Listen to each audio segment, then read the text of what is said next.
Je vais maintenant effectuer le calcul des racines d'un polynôme quelconque dans une quatrième classe que je vais appeler clavier, puisque les coefficients seront saisis au clavier par l'utilisateur. Je rajoute le constructeur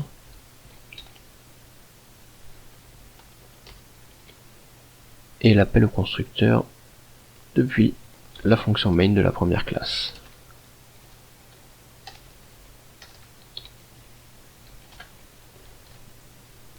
Pour demander à l'utilisateur de saisir des informations au clavier, je rajoute d'abord un peu de texte pour qu'il sache ce qu'il a à faire.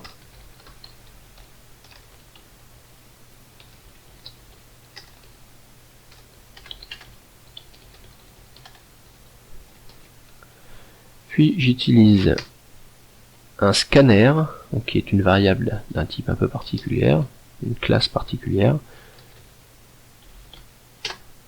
que j'appelle SC. Je crée le scanner de cette manière. Eclipse me signale des erreurs, puisque la classe scanner, le type scanner que je suis en train d'utiliser n'est pas connu par défaut. Je peux me apercevoir en me mettant sur l'erreur.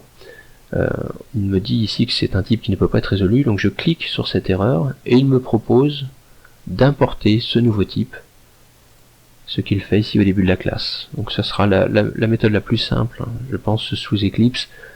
À chaque fois qu'on utilise une nouvelle classe qui fait partie de la bibliothèque Java, mais qui n'est pas connue immédiatement dans Eclipse, on utilisera cette méthode pour que Eclipse ajoute automatiquement l'instruction d'importation.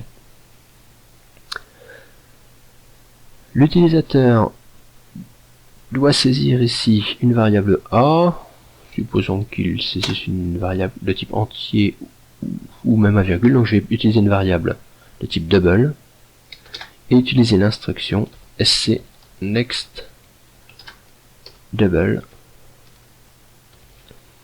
Avec cette instruction, ce que l'utilisateur va saisir dans la console sera stocké dans la variable A.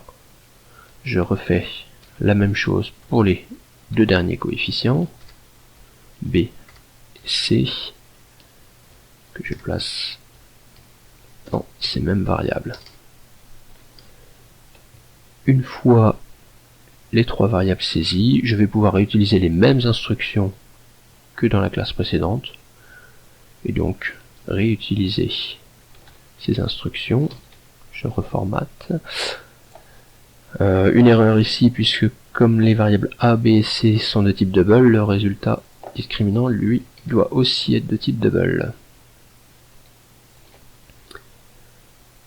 On exécute le programme, le coefficient A, je vais ressaisir la même valeur